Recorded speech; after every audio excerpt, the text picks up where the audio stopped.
ಎಲ್ಲರಿಗೂ ನಮಸ್ಕಾರ. ನನ್ನ ಹೆಸರು ದತ್ತಾತ್ರಿ. ಈ ವಾರ ನಾನೊಂದು ವರ್ಕ್ಶಾಪ್ ತಗೊಳ್ತಾ ಇದ್ದೀನಿ.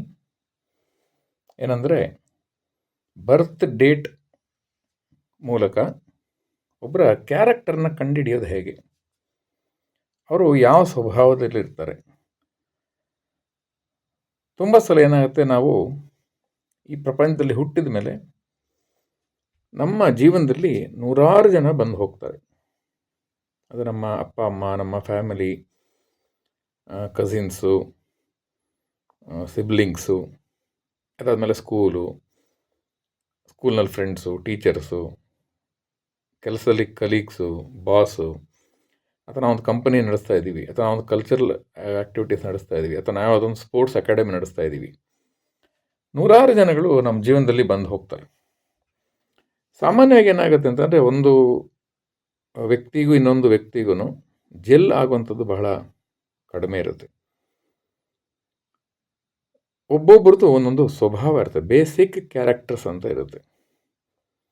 ಅದನ್ನು ನಾವು ಅರ್ಥ ಮಾಡ್ಕೊಳ್ಳೋಕ್ಕೆ ಪ್ರಯತ್ನ ಮಾಡಬೇಕು. ಯಾವಾಗಲೂ ಒಂದು ಜಗಳ ಅಂತ ಆದಾಗ, ಫ್ಯಾಮಿಲಿಯಲ್ಲಿರ್ಬೋದು, ಸಿಬ್ಲಿಂಗ್ಸ್ನಲ್ಲಿರ್ಬೋದು, ಫ್ರೆಂಡ್ಶಿಪ್ನಲ್ಲಿರ್ಬೋದು, ಕಂಪನಿಗಳಲ್ಲಿರ್ಬೋದು, ಯಾಕೆ ಜಗಳ ಆಗುತ್ತೆ ಅಂತಂದರೆ, ಅವ್ರು ಜಗಳ ಮಾಡೋರು ಹೇಳ್ತಾ ಇರ್ತಾರೆ, ನನ್ನ ಅರ್ಥ ಮಾಡ್ಕೊಳ್ಳಿಪ್ಪ, ನಾನು ಹೇಳೋದು ಅರ್ಥ ಮಾಡ್ಕೊಳ್ಳಿ, ನನ್ನನ್ನು ಅರ್ಥ ಮಾಡ್ಕೊಳ್ಳಿ ಅಂತ. ಅವರನ್ನು ಅರ್ಥ ಮಾಡ್ಕೊಳ್ಳೋದು ಹೇಗೆ, ಅದನ್ನು ನಾವು ಬರ್ತ್ ಡೇಟ್ ಮೂಲಕ ಕಂಡುಹಿಡಿಬೋದು. ಇವರು ಎಂಥ ಬರ್ತ್ ಡೇಟ್ ಇದ್ದಾರೆ ಅಂತಂದರೆ, ಇವರ ಕ್ಯಾರೆಕ್ಟರ್ ಹೀಗಿರುತ್ತೆ ಅಂತ. ನಾನು ಹೇಳ್ತಿರೋದು ಇಲ್ಲಿ ಒಳ್ಳೆಯವರು ಕೆಟ್ಟವರು ಅಲ್ಲ. ಪ್ರಪಂಚದಲ್ಲಿ 100% ಯಾರು ಒಳ್ಳೆಯವರು ಅಂತ ಇರಲ್ಲ, 100% ಕೆಟ್ಟವರು ಅಂತಲೂ ಯಾರು ಇರಲ್ಲ.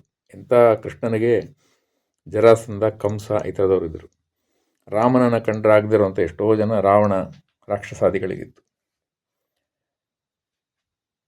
ಆದರೆ ನಮ್ಮ ಈ ಜೀವನದಲ್ಲಿ ನಾವು ಯಶಸ್ವಿಯಾಗಬೇಕು ಅಂದರೆ ನಾವು ಇನ್ನೊಬ್ಬರನ್ನ ಅರ್ಥ ಮಾಡ್ಕೊಳ್ಳೋದ್ರಲ್ಲಿ ಪ್ರಯತ್ನ ಮಾಡಬೇಕು.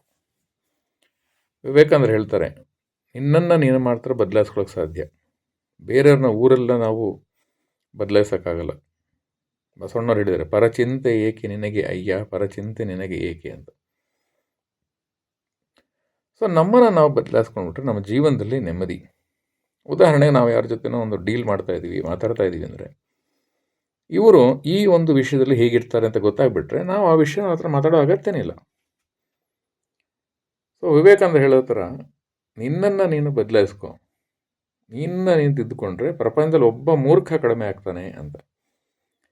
ನಮ್ಮ ಜೀವನದಲ್ಲಿ ಬರುವಂಥ ಯಾವುದೋ ಒಂದು ಬ್ಯಾಂಕ್ ಮ್ಯಾನೇಜರು, ಅವರು ಹಾಗೇ ಇರ್ತಾರೆ. ಸೆಕ್ಯೂರಿಟಿ ಗಾರ್ಡ್, ಅವರು ಹಾಗೇ ಇರ್ತಾರೆ.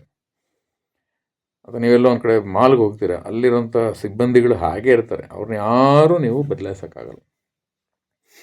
ಎಷ್ಟೋ ಸಲ ಗಂಡ ಹೆಂಡತಿಗಳಲ್ಲಿ, ಅಣ್ಣ ತಮ್ಮಂದಿರಲ್ಲಿ ಕೆಲವೊಂದು ಬದಲಾವಣೆ ಆಗದೆ ಅಂಥ ಕ್ಯಾರೆಕ್ಟರ್ಸ್ ಇರುತ್ತೆ. ಹೇಳ್ತಾರಲ್ಲ, ಹುಟ್ಟು ಗುಣ ಸುಟ್ಟರು ಹೋಗಲ್ಲ ಅಂತ. ಅದು ನಿಜನೂ ಹೌದು.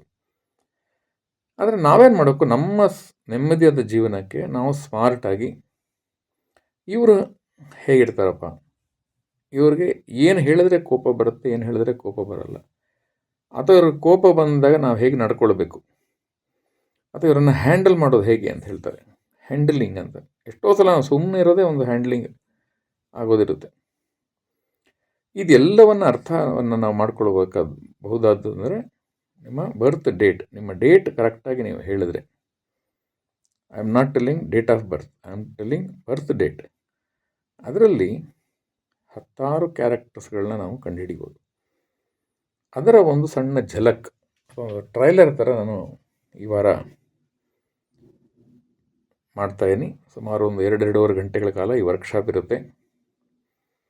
ಇದಕ್ಕೆ ನನಗೆ ವೇದಿಕೆ ಮಾಡಿಕೊಡ್ತಕ್ಕಂತಹ the bridge university one of the directors doctor Rajesh ನಾಯ್ಕಿಗೆ ನಾನು ಥ್ಯಾಂಕ್ಸ್ ಹೇಳೋಕ್ಕೆ ಇಷ್ಟಪಡ್ತೀನಿ. ಆ್ಯಂಡ್ ಇದನ್ನು ಕೋಆರ್ಡಿನೇಟ್ ಮಾಡ್ತಿರ್ತಕ್ಕಂಥ ಸನತ್ ನಾಯ್ಕಿಗೂ ನಾನು I am thankful to him. So ಆದಷ್ಟು ಜನ ಇದರ ಒಂದು ಲಾಭವನ್ನು ಪಡ್ಕೊಳ್ಬೋದು. ಇದನ್ನು ನಾನು ಮತ್ತೆ ನಿಮಗೆ ಕಲಿಸ್ತೀನಿ. ನಿಮಗೆ ಬೇಕಂದರೆ ಯು ಕ್ಯಾನ್ ಆಲ್ಸೋ ಲರ್ನ್. ಅದನ್ನು ನಾನು ಅಲ್ಲಿ ವರ್ಕ್ಶಾಪಿಗೆ ಬಂದಾಗ ತಿಳಿಸ್ತೀನಿ. ಇದಕ್ಕೆ ಫೀ ಅನ್ನೋಂಥದ್ದು ನನ್ನ ಕಡೆಯಿಂದ ಏನೂ ಇಲ್ಲ. ಆದರೆ ಒಂದು ವಿದ್ಯೆಯನ್ನು ಕಲಿಬೇಕಂದ್ರೆ, ಒಂದು ವಿಷಯವನ್ನು ಕಲಿಬೇಕಂದ್ರೆ ಒಂದು ಗುರುಗಳಿಗೆ ಗುರುದಕ್ಷಿಣೆ ಅಂತ ಕೊಡಬೇಕು ಅಂತಿರುತ್ತೆ. ಆ ಗುರುದಕ್ಷಿಣೆ ಎಷ್ಟು ಕೊಡಬೇಕು? ನಿಮ್ಮ ಕೈಲಿ ಆದಷ್ಟು ಕೊಡಬಹುದು, ಕೊಡದೇನೂ ಇರಬಹುದು. ಅದಕ್ಕಾಗಿ ಅಲ್ಲೊಂದು ವ್ಯವಸ್ಥೆ ಮಾಡಿರುತ್ತೆ. ಅದೆಲ್ಲ ನಮಗೆ ಸನತ್ ನಾಯಕ್ ಗೈಡ್ ಮಾಡ್ತಾರೆ. ಯಾಕೆಂದರೆ ಯಾವುದೇ ಒಂದು ವಿದ್ಯೆ, ಒಂದು ವಿಷಯನ ನಾವು